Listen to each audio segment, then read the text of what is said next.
Saudara Badan Penanggulangan Bencana Daerah Kota Semarang mengungkapkan bencana hidrometeorologi mengalami peningkatan sepanjang tahun 2022. Salah satu wilayah yang terdampak hingga memutuskan jalur penghubung Kecamatan Sukorejo Sadeng. Lalu bagaimana upaya pemerintah Kota Semarang untuk menanggulangi bencana hidrometeorologi di saat curah hujan mulai meningkat?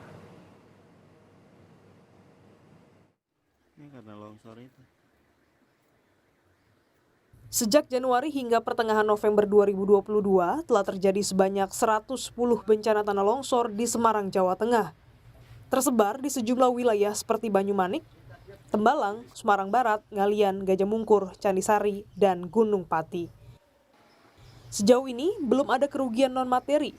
Namun, salah satu distrik yang terdampak tanah longsor terparah, yakni Kecamatan Sukorejo Sadeng, Gunung Pati, hingga memutuskan jembatan Bendosari.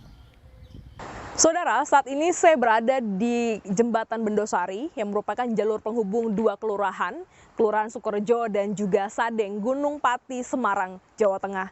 Kawasan ini menjadi kawasan patahan sesar yang terdampak longsor. Jembatan penghubung antar kecamatan ini dibangun dengan tak mempertimbangkan sejumlah faktor pendukung. Faktor alam, apalagi di daerah lokasi tersebut itu daerah patahan, tanahnya gerak, nah itu penyebab semuanya pastinya akan terjadi seperti itu. Makanya sejak tahun lalu kita itu sudah mau menangani secara darurat ya, penanganan darurat, insidentil sarannya gitu. Waktu masih ambles awal-awal gitu kita udah mau mulai gini, tetapi baru seminggu kita baru mau mempersiapkan materialnya yang untuk penanganan darurat, kita ke lokasi kok makin parah gitu. Terkait dengan banyaknya tanah longsor yang terjadi hampir setiap hari di Semarang, Badan Penanggulangan Bencana Daerah (BPBD) Kota Semarang mendorong diterbitkannya sebuah regulasi pembangunan permukiman. Untuk regulasi memang ini khususnya terkait dengan longsor. Memang di Kota Semarang ini hampir tiap hari ada kejadian longsor. Nah ini juga mayoritas ada di pemukiman, sehingga kami akan berencana dan berupaya untuk ada payung hukum supaya kejadian tersebut tidak selalu terjadi. Mungkin dengan Perda, nanti akan kami dorong dengan Perda, mudah-mudahan bisa terakomodir.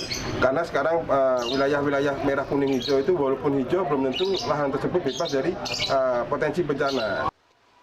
Sejumlah tanah longsor di Kota Semarang disebabkan oleh adanya pergerakan dari sesar yang membuat batuan di sekelilingnya menjadi rapuh. Sesungguhnya bencana dapat diantisipasi untuk meminimalisir korban jiwa dan juga kerugian materi. Namun hal ini bergantung bagaimana pihak otoritas tempat merancang dan juga merencanakan sebuah inovasi untuk bisa menekan dampak destruktif dari bencana itu sendiri. Beni Sotania, Yuwana Driles, Kompas TV.